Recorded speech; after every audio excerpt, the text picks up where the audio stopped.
MTTB Music Podcast.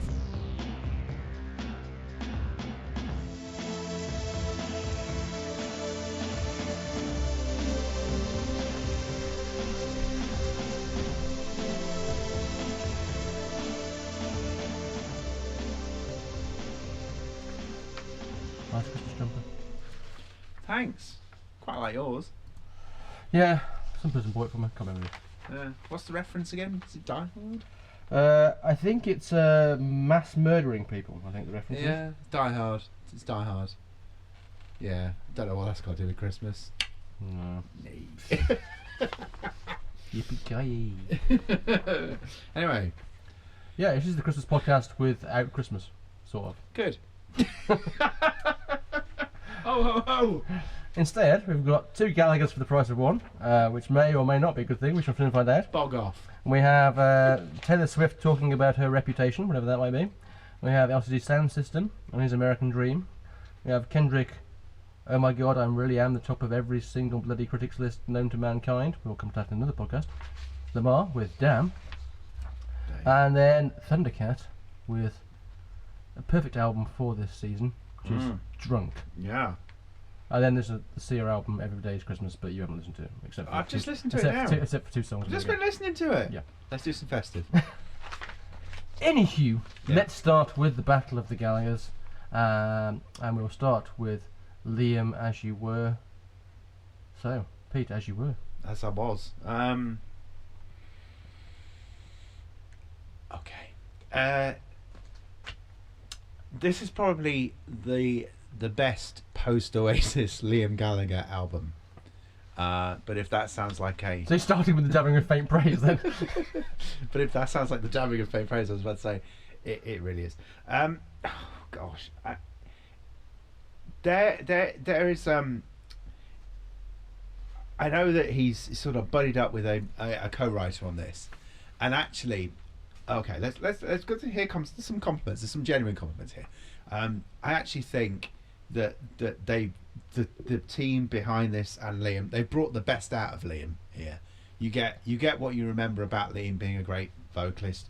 You get I was going to say you never got Liam as a great lyricist, but actually there's some alright tunes on here. Yeah. You know, it's a solid album, but I perhaps don't mean that as a compliment. It's fine, it's passable. What I really sort of struggle with this album and the album that we're immediately about to review, maybe we could do the two together as it's Christmas. Feel free to fuck with the rules. feel free to segue into the other segue. Gallaghers album. I think take the two as a pair, and I just think, because everyone else will and has, what you've got certainly with the Liam Gallagher album is everything you remember being good about Liam Gallagher. His voice, his provocative style, his you know, even in interviews you've got classic Liam, and this album is classic Liam, but what it lacks is the It's classic Noel. it's classic Noel. But then when you look at the Noel Gallagher's High Flying Birds, I'm going to come back to that. There's a whole other bit to this conversation, the review. But what you like with Noel's album is classic Liam, because it's just Noel, and bless him, he can, of course, he can carry a tune, Jesus. He can project a good tune, but it lacks that snarl and that sort of energy that ran through certainly early Oasis records. So I've gone all over the shop with that. So back to your original question, Pete. What did you think? It's all right. Yeah, I think that's accurate. I think as you say, it's kind of hard in a way, given that their release date was a week apart and stuff. It's kind of hard not to take them together for the various different reasons. The Liam one is definitely the more I Still Want to Be in Oasis sounding album of the two. Or the Beatles. Yeah. I want to be one of those bands. And the singles that have been, I think the singles have been well chosen off the record. So, like, I think the singles are the, generally speaking, the better tracks off the the thing. Yeah. I agree with what you say. It's also interesting that obviously one of the co-writers you were talking about is also the producer of it. It's Greg Kurstin, who we've come across before this year because he produced the last Foo Fighters album.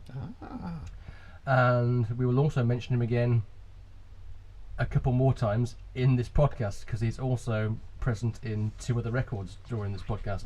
Believe it or not. Explains a bit. I think I prefer the Noel Gallagher album of the 2, partly because I like that he's trying not to just remake Oasis records. Clearly, there's still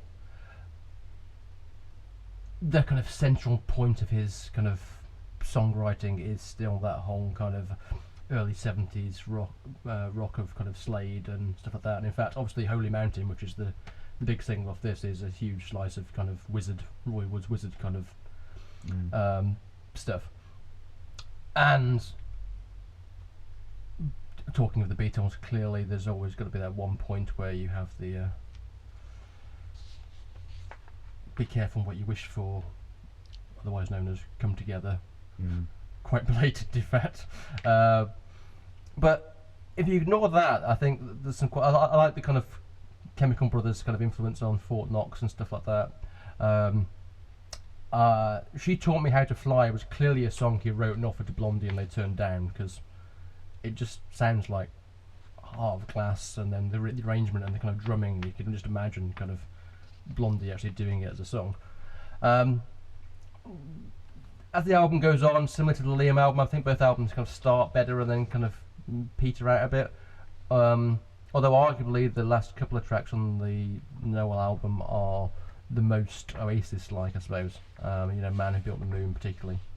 You could quite easily see that slotting into an Oasis set. But yeah, I mean, they're both, as you said, and I think the Noel album suffers a bit from David Holmes' production, actually. I'm going to say of the 2, and then I'm going to get onto Noel properly. Of the 2, I probably prefer the Liam album because at least I feel with the Liam Gallagher album you're getting Liam Gallagher. I'm really not sure what you're getting with the Noel Gallagher's High Flying Birds with this one. And partly as an Oasis fan, this album just annoys me, and it annoys me, and I hope I can convey this in an understandable way. It annoys me because this is an album that should have come out 15 or 20 years ago. Yeah. When they should have taken the risk, when instead of doing, I don't know, Standing on the Shoulder of Giants or whatever came after Be Here Now. Yeah. They should have taken the bloody risk then, got David Holmes in at the height of his powers to produce the Oasis album and produce the bloody Oasis album that they always said they would do.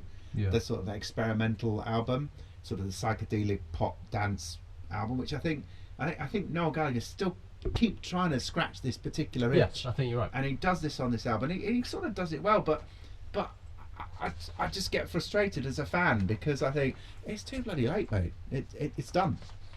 Yeah. And as it's a good album, but I'm afraid it's just too late. It's just too late for me. It's personal. Yeah. Yeah. So that's them both off the Christmas card list. That's them both off the Christmas card list. Anyway, so there you go. Won't So be the that's last person. so that's me saying goodbye to Manchester. Sorry about that. So let's go to Murica then. Let's go America.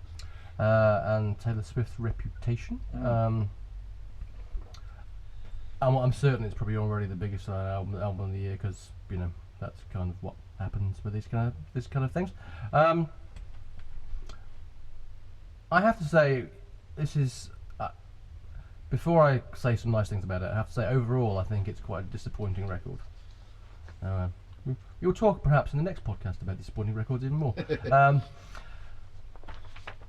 But it is that kind of thing you're thinking, okay, 1989, and we've discussed it several times last year, partly because of Ryan Adams' cover version. Yeah, but it was entire a good cover version thing. It's a good record. It was. Yes, But the point was the original her original version was a good record, and then therefore that's why the covers record worked because all the songs were pretty good. This I think suffers from the thing they've brought up on previous album reviews we've done with Katy Perry and people like that, when you seem to have these artists that come along, frequently female artists, who come along and actually have a unique voice and a unique kind of presence, and then suddenly seem to be getting dragged into the kind of middle ground of samey sounding pop music. And I think there are huge chunks of this record that suffer from that kind of thing. On the positive side, I think, you know, it's not a dreadful record. You know, there is still some good material on here. I like, you know, I Did Something Bad, Don't Blame Me, So It Goes, stuff like that. Dress, which could have been, you know, it's the kind of song that you could imagine Prince writing for Taylor Swift to do. It has that kind of vibe to it. And even, you know, the first single, Look What You Made Me Do, which I hated originally, but you know, if you've got a sample Right Said Fred, then eventually it's going to wear you down. It is quite fun. Lyrically, given that we have criticised artists, particularly Drake, in the past for basically spending a whole album just talking about themselves, fuck me, does Taylor Swift talk about herself a lot on this record. A lot. It's like narcissism central here. It's just like, and not always in a appealing way, I don't think, in the way that you're kind of on her side. So 55 minutes, it felt long to me and a bit bloated, and so my takeaway from it is there's half a good record here and the rest of it's kind of filler for me. It's certainly more filler towards the end, and it felt like it was too long. And in terms of really solid good quality pop albums this year, for me this fell short. Yeah. Of qualifying for that, just because of the bloatedness of it. And I mean, to be honest, I still think the lyrics are good. Oh, there's still some not really great. Yeah, there's still some good storytelling and humorous exactly, storytelling. And humorous storytelling. So as narcissistic as it may be, it's still funny at times. Yeah. So there is so that sort of brings it back from being Drake, because it's actually quite endearing. Some of it's quite endearing. I love the little clip in the middle of the single where she's like, you know, Taylor can't come to the phone right now because she's dead. I like that, you know. So some of it's fun. I mean, a lot of it's fun. It's pop music, it's throwaway stuff. It's brilliant. But warning people, this album does feature Ed Sheeran. Yeah, yes, it does. That came as a shock. Because for no apparent reason either. Really, we haven't had enough of them this year. No, he says not content with having the biggest selling album of the year, he then puts himself on the other biggest selling album of the year. Yeah. Thanks, Ed. Showing off his rapping skills. Exactly. So Go Away Girl it isn't, but so sorry. Oh my God, no. Sorry. So I'm assuming that's your single of the year. So I mean, obviously, thinking recently about what our various lists for the year, our review of the year looks like. This clearly fell short of a top 20 list.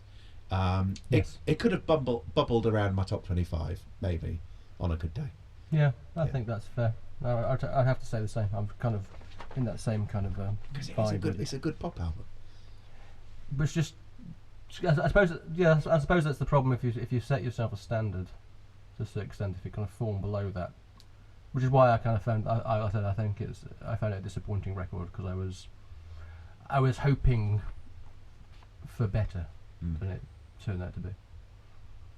Right, leaving aside totally new releases, we move on to 3 releases that albums we didn't listen to when they came out, but have got quite a lot of critical acclaim. So we thought, hey, let's do them, just see if we're not missing something big this year. It's Christmas mopping up.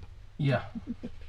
A couple of them are quite long, has to be said. Well, they're all close to an hour long, The longest album by far is the first one, so it's the return of James Murphy and LCD Soundsystem after they famously split up, or at least ended their kind of the band in 2010. And American Dream. Pete. This is a grower, actually. Didn't think much of it the first time I listened through to it. In fact, didn't thought very little. Yeah. I thought, oh dear. There's some bands you just don't want to come back. Yes. And this is very close to being one of them. But actually, on repeated listen, and even by the end of the second listen through, I thought, it's all right. This is it's, I don't want to say dated because it's not, but it has very much an 80s vibe to it. And late 70s, early 80s, yeah, definitely. Yeah, early 80s in particular. And sometimes that works, and particularly when you suddenly think you're listening to a Talking Heads track. Yeah, Other Voices, the second track is just pure Talking Heads. That is pure, yeah, Talking Heads. But it sort of comes up again throughout the album. And then other times it's perhaps a little bit more hit and miss. And again, I think it goes on too long. It's very bloated, particularly towards the end. But actually, I enjoyed this on repeated listen.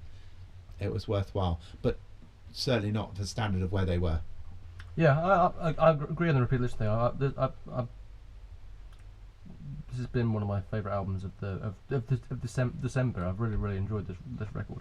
Again, first listen, I was kind of take it or leave it. But then the more I listened to it, the more I got into it, and it is funny because, as I say, what I like about it is you have the best Other Voices is the best Talking Heads song Talking Heads haven't done. Yeah. It also has by far the best U2 song on it that U2 haven't recorded, which is Call the Police, which just sounds pure U2. In fact, I heard Call the Police on the radio, and then had a conversation with somebody not long after it when someone was asking me if I'd heard the new U2 single, and I thought it was that. Really? Yeah. Oh. and then discovered it wasn't that at all, and we were talking about two different songs. Although, for the record, new UT single actually okay. Yeah. However, yeah, the kind of late 70s, early 80s thing is definitely present in here. I think there's a lot of reference points to that kind of period. So you got nods to our dearly departed friend Mr. Bowie in particular. Yes. Both subtly in just the general tone of some of the songs, and quite blatantly lyrically in the final track on the album, Black Screen, which is pretty much about Mr. Bowie. And what I like also is there's still, he hasn't lost the humour, so Emotional Haircut, the other thing is daft. Yes. Frankly. But daft in a good way. And also about people talking about things that have happened in the past. How do you sleep, which is in the middle of the album, is a track where he's kind of discussing the breakup of the record label that they founded, and they fell out with the guy who co-founded the label with him, and this kind of addresses that kind of thing. You know, I remember when we were friends. I remember calling you a friend, that kind of stuff. And overall, even though it does rattle on for 68 minutes, which is quite long, you know, regular listeners will know how often I rail against albums that aren't 40 minutes long. But this kind of took me along for the ride and mostly kept me engaged for that amount of time. So much so that I have actually listened to it quite a few times. Yeah. So overall, thumbs up for me. Yeah, thumbs up. Surprisingly. Moving on to Kendrik Lamar. Like I said, this album is by far the critics' favourite album of the year, as I think was To Pimp a Butterfly when it came out a couple of years back. I kind of feel the same way about this album as I did about that, to be honest. In the fact that I find a lot on it to admire, but I still end up ending it feeling not as engaged as I want to be by somebody that clearly has this amount of talent. I'm not sure what it is that's getting in between Mr. Lamar and me. Album starts off alright. It's got a quite interesting start with Blurred into DNA, which is quite a thing. I then, for me, next few tracks I just lose interest totally. Then comes Strong again in the middle with Pride and Humble, particularly really good. And the last third of the album is pretty much faultless as far as I'm concerned. Yeah. Even have the aforementioned U2 making an appearance, which is quite a nice cameo. And Love, the song which is featured in Zachary, is one that was co-written by Greg Kurstin. I did say he was going to crop up again. You did. So I've listened to this album a few times. Failed. The second half of the album is the half of the album that genuinely works for me, and I can see why the plaudits are there. First half of the album is just a bit too stop-starty for me, and I can't really get a grip on it enough to be engaged. So I know where you're coming from, but again, repeated listenings, I enjoyed this album. Yeah. So much so I can appreciate where the plaudits are coming from. I do like both the production and the lyrical style, and whilst this again, it's a long album, but unlike a couple of others that we've reviewed, doesn't feel bloated at all. Probably help, as you said, that second half is usually is probably the better half. But I mean, I really like the sort of initial running as well. What I like about this album, what I liked about Killer Butterfly as well, is you feel that there's a purpose across the entire. It is an album in the old-fashioned sense. Yes. And the story set, it has a start, a middle, and an end. And actually, there's a purpose to the album. It sort of sets its stall out in the first few tracks. It sort of beds down, and then it comes through and delivers in that final third. So I think again, the talent is there to do that, and the motivation is there to do that. And I can understand why it's got the appreciation it has. It's not one of my favourite albums of the year, but again, of this particular podcast, it's up there without giving too much away. So let's finish off, and I'll come back to you again, because it is Friday, it is Christmas. What we're all thinking is, let's get drunk. And thankfully, Mr. Thundercat, also known as Stephen Brunner, has also had that same thought and delivered the entire album around that one theme. And I'm going to say straight off, hats off, frankly. Yeah. So the question is, Pete, does it work? Yes, it does. So I've just talked a moment ago about a good album having a start, middle, and an end. Well, this definitely works. Again, what I really liked about this album, again, it was quite lengthy. It's lengthy, but I should say it's lengthy. It's the same, but entertaining. It has 23 tracks on it, but that only still only lasts 50 minutes. Exactly. Essentially. But it's entertaining, and covers. It goes into other areas of music, which sort of keeps things different. You got Lamar and Kendrick Lamar's on this album, funny enough. Yeah, he's all over this album, and Khalifa as well is here. But they're sat alongside Michael McDonald and Kenny Loggins. But then, yes, exactly. Then you've got all these other sort of kind of weird and wonderful sort of cameos and appearances as well. This for me, this and the Kendrick Lamar album were sort of competing for me for a spot in my final list. No spoilers, because that's coming up later podcast. But the two are very sort of almost like, in my mind, have become a companion piece. Maybe it's because we reviewed them at the same time. Who knows? But I really enjoyed this album. Very entertaining. Well, as you know, I only remembered that we were reviewing this album today. So You did well. I've had to I run. can top that though. Yeah, And I will in a moment. I've had to rush review this. Although I still managed to get 2 listens in, so Well done. I'm quite pleased with that. Yeah. And it has to be said that those two listens have been very pleasurable. Because I say the joy of this album is there are so many tracks, and what that actually means is that none of the tracks really last long enough for you to get bored with them. And whilst there is definitely a mid-70s Yes, soul funk thing, definitely. overarching theme around the album, there's a lot more going on in that. So, I mean, obviously, the first thing I did, I kind of sent you an email earlier on, because it opens with a thing called Robert Ho, which is just 38 minutes, but it's like pure Todd Rundgren. It is. Intro, pure 70s Rundgren Yes. intro, and then he goes into Captain Stupido, which is again equally bonkers. Yeah.